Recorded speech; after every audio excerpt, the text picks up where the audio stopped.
Hello friends, स्वागत है हमारे यूट्यूब चैनल में आपका। SSC constable GD 2018 north east के हमारे साथियों की एक बहुत बड़ी शिकायत है कि इसमें उनके साथ में नाइंसाफी हुई। अब देखिए, नाइंसाफी होती है हमारे देश में, हमारा संविधान है, हमारा कानून है कि नाइंसाफी किसी के साथ भी होती है तो न्याय के लिए क्या करना है, उसके लिए हमारे संविधान में हमें हक दिया है कि हम रिट पिटीशन फाइल कर सकते हैं। हमारे नॉर्थ ईस्ट के, विशेष रूप से आसाम के कुछ दोस्तों ने भी रिट पिटीशन फाइल की एसएससी कांस्टेबल जीडी 2018। पॉइंट क्या था? पॉइंट था कि 165 हाइट वाले दो दोस्त हैं, एक का ओबीसी कैटेगरी है, दूसरे का जनरल कैटेगरी है। जो जनरल कैटेगरी में है जो कैंडिडेट, वो 165 हाइट पर 45 नंबर लेके भी भर्ती हो रहे हैं। लेकिन जो ओबीसी के जो कैंडिडेट हैं उन्होंने एज रिलैक्सेशन नहीं लिया, लेकिन हाइट में उन्होंने रिलैक्सेशन लिया। एनेक्सर 8 का जो प्रॉब्लम था कि एनेक्सर 8 की वजह से उनको जनरल कैटेगरी में शामिल नहीं किया गया, और यही वजह रही कि आसाम हो, चाहे मणिपुर हो, नागालैंड हो, और नक्सल प्रभावित जो क्षेत्र हैं हमारे वो हैं, या डोगरा, मराठा, गढ़वाली, कुमाऊनीज, उनके साथ में भी ये प्रॉब्लम हुई कि जनरल कैटेगरी की हाइट क्या है? 170। अब एक कैंडिडेट जो है वो 169 हैं, लेकिन वो ओबीसी हैं, तो वो आसाम से भर्ती नहीं हो पाए। वो ओबीसी का ओबीसी में ही उनको शामिल किया जा रहा है, उनको जनरल कैटेगरी में शामिल नहीं किया जा रहा। लेकिन दूसरे जो उनके दोस्त हैं वो 166 हाइट है, वो 45 नंबर पर भी भर्ती हो रहे हैं। लेकिन दूसरा एक कैंडिडेट 69 वाला जो है वो 50 पर भी भर्ती नहीं हो रहा है। और यही वजह रही कि ओबीसी एससी एसटी की कट ऑफ जो थी वो जनरल कैटेगरी से ज्यादा हो गई। इसके लिए मीटिंग भी हुआ, मीटिंग के जो मिनट्स थे वो भी सोशल मीडिया पर वायरल हुए, एक लेटर भी सोशल मीडिया पर वायरल हुआ, और अभी एक काउंटर एफिडेविट जो है वो भी सोशल मीडिया पर वायरल हो रहा है। काफी हमारे दोस्तों ने पूछा कि ये क्या है, क्या हमारा अब कुछ नहीं हो सकता? देखिए, ये रिट पिटीशन है, रिट पिटीशन नंबर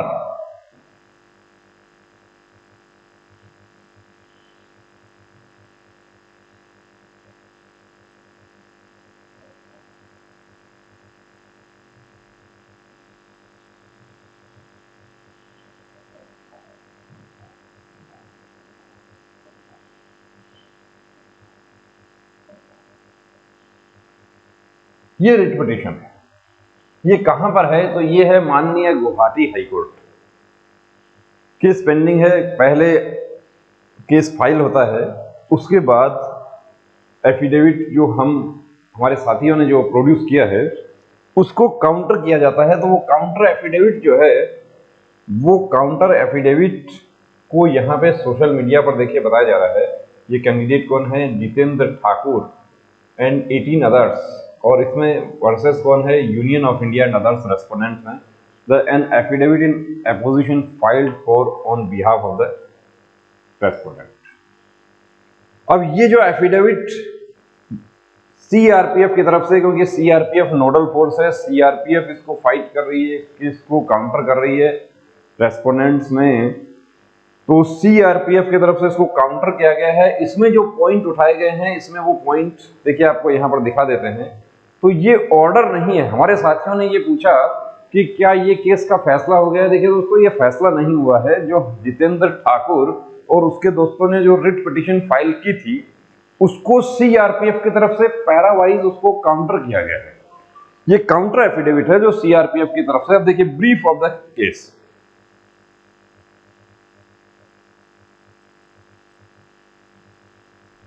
कि ब्रीफ फैक्ट्स क्या है केस के।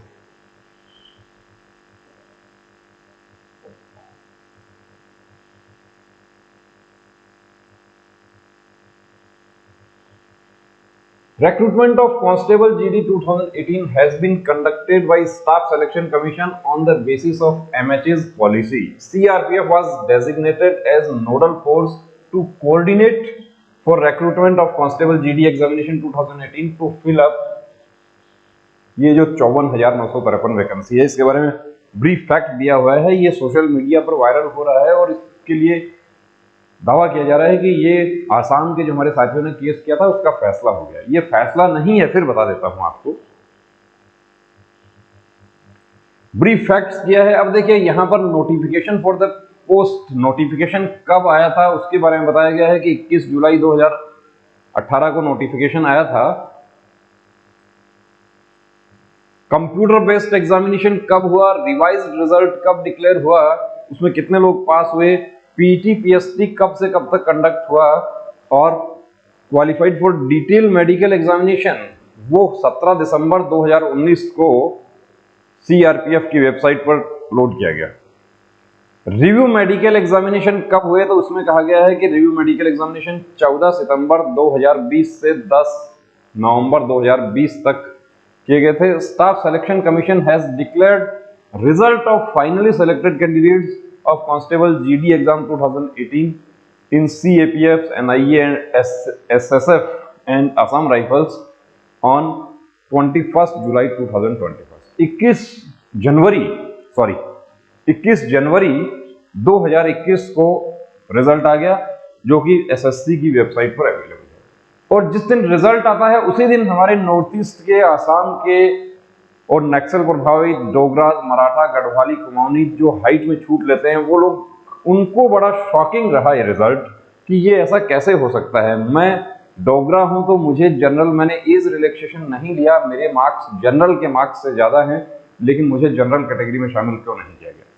मैं आसाम से बिलोंग करता हूं, मेरा दोस्त जो है वो 166 सेंटीमीटर हाइट है, वो जनरल कैटेगरी का कैंडिडेट है, वो भर्ती हो गया, लेकिन मेरा तो 169 है, 169 है, मेरे मार्क्स भी उससे ज्यादा हैं। मैंने एज में रिलैक्सेशन नहीं लिया। पूरे आसाम के लिए 165 हाइट है, तो आसाम के अंदर ही जनरल, एससी, एसटी, ओबीसी की बात क्यों कही जा रही है, ये पॉइंट उस समय भी हमने उठाया था। सरासर नाइंसाफिया साफ नजर आ रहा है मामला, लेकिन अभी माननीय उच्च न्यायालय के निर्णय के थे।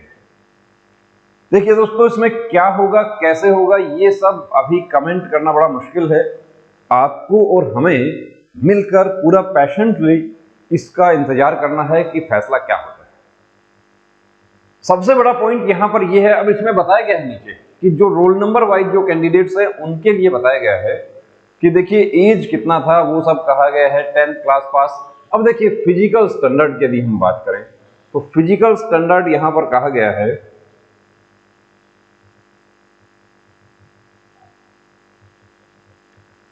हाइट 170 सेंटीमीटर, चेस्ट 80 अनएक्सपेंडेड और 85 expanded, proportionate to height and age, ये वेट के लिए है। और मेडिकल स्टैंडर्ड, अब देखिए इसमें रिलैक्सेशन की बात कही गई है। Relaxation, the relaxation in age, height and chest are permissible to the candidates falling in various categories, state and areas, LW districts, etc. in accordance with revised recruitment scheme. अब ये रिवाइज्ड रिक्रूटमेंट स्कीम जो है 21 जुलाई 2018 का, and government orders on the subject have been counted against reserve vacancies. अब देखिए reserve vacancy, इसमें सबसे बड़ा पॉइंट क्या है, यहाँ पे सबसे बड़ा पॉइंट वही है कि आसाम के दो दोस्त हैं, हम देखिए उदाहरण से समझ सकते हैं कि दो दोस्त बहुत ही मेहनत अच्छी कर रहे थे, एक साथ तैयारी कर रहे थे। ए और बी दो दोस्त हैं आसाम के। ए जो है वो जनरल कैटेगरी से बिलोंग करते हैं और बी जो है वो ओबीसी के कैंडिडेट है। फिजिकल हुआ, सब कुछ हुआ, दोनों का एज जो है वो 23 से कम है, दोनों का फिजिकल होता है, उसके बाद सॉरी रिटर्न होता है, रिटर्न में दोनों पास हो जाते हैं। रिटर्न में बी को तो 50 नंबर मिल गया, लेकिन इनको तो 45 ही मिला है, कोई प्रॉब्लम नहीं है, दोनों बहुत अच्छा तैयारी कर रहे हैं। रिटर्न के बाद में फिजिकल हुआ, फिजिकल के बाद में मेडिकल भी हो जाता है, मेडिकल हुआ, दोनों ही फिट हो जाते हैं, री मेडिकल भी हो गए, उसके बाद रिजल्ट का इंतजार हो रहे हैं। दोनों आश्वस्त हैं कि कट ऑफ से तो ये इस कदर आश्वस्त है कि मैं जनरल कैटेगरी में शामिल हो जाऊंगा, क्योंकि मेरा भी एज जो है वो 23 से कम है और पूरे आसाम के लिए हाइट 165 सेंटीमीटर है। तो हाइट का तो किसी ने सोचा भी नहीं कि हाइट का क्लोज भी इसमें लग सकता है। रिजल्ट आता है 21 जनवरी 2021 को। जब रिजल्ट डिक्लेयर होता है तो वहां पर ए जो है वो तो लिस्ट में नाम आ जाता है, उनका रोल नंबर लिस्ट में है, लेकिन बी का नहीं है ओबीसी का कट ऑफ यहाँ पर 51 रह जाता है, जनरल का कट ऑफ यहाँ पर 44 ही रहता है। उस समय इनको समझ नहीं आया क्या हुआ। 7 दिन तक तो शॉक दे रहे थे कैंडिडेट्स, उनको नहीं समझ आया था कि क्या हुआ। लेकिन जब स्कोर कार्ड आपके आए थे उस समय पता चला था कि वजह क्या हुई, एनेक्सर 8 की वजह। अब सपोज कीजिए कि यदि बी जो है ये ओबीसी से फॉर्म फिल नहीं करते, ये ओबीसी हैं लेकिन इनका एज 23 से कम है, यदि ये जनरल कैंडिडेट के रूप में यदि ये फाइट करते तो ये भर्ती हो जाते। यही सबसे बड़ी विसंगति है इसमें, और उसी को फाइट करने के लिए हमारे साथियों ने रिट पिटीशन फाइल किया। ये सिंपल कैलकुलेशन देखिए, यहां पर जो हमें समझ आया वो हमने आपको बता दिया है। अब ऑर्डर माननीय न्यायाधीश महोदय पर डिपेंड करता है, आपके एडवोकेट्स जो फाइट कर रहे हैं उन पर डिपेंड करता है, और जो फोर्स काउंटर कर रही है उन पर डिपेंड करता है। तो दोस्तों आपका जो पॉइंट है बिल्कुल जेन्युइन पॉइंट है। हक की लड़ाई, ये हमारा संविधान हमें अधिकार देता है कि यदि नाइंसाफी हो रही है तो अच्छी बात है कि आप लोग इकट्ठा हुए, आप लोग यूनाइट हुए और आपने इसके खिलाफ आवाज उठाई। तो हमारे सभी नॉर्थ ईस्ट के नक्सल प्रभावित क्षेत्रों के और गढ़वालीज, मराठा, कुमाऊनी जो कैंडिडेट्स हाइट वाले इशू पर जो फाइट कर रहे हैं, उनको देखिए हम फिर से कहना चाहेंगे कि हताश और निराश होने की जरूरत नहीं है। फैसला सोशल मीडिया पे नहीं होगा, फैसला माननीय न्यायाधीश महोदय ने करना है। उस फैसले का इंतजार कीजिए, आपके एडवोकेट जो है उनसे कंसल्ट करते रहिए, और कोई भी जानकारी देखिए आपको लगती है, कोई पुराना फैसला आपके हाथ लगता है तो वो अपने एडवोकेट के साथ में जरूर शेयर कीजिए। तब तक के लिए जय हिंद।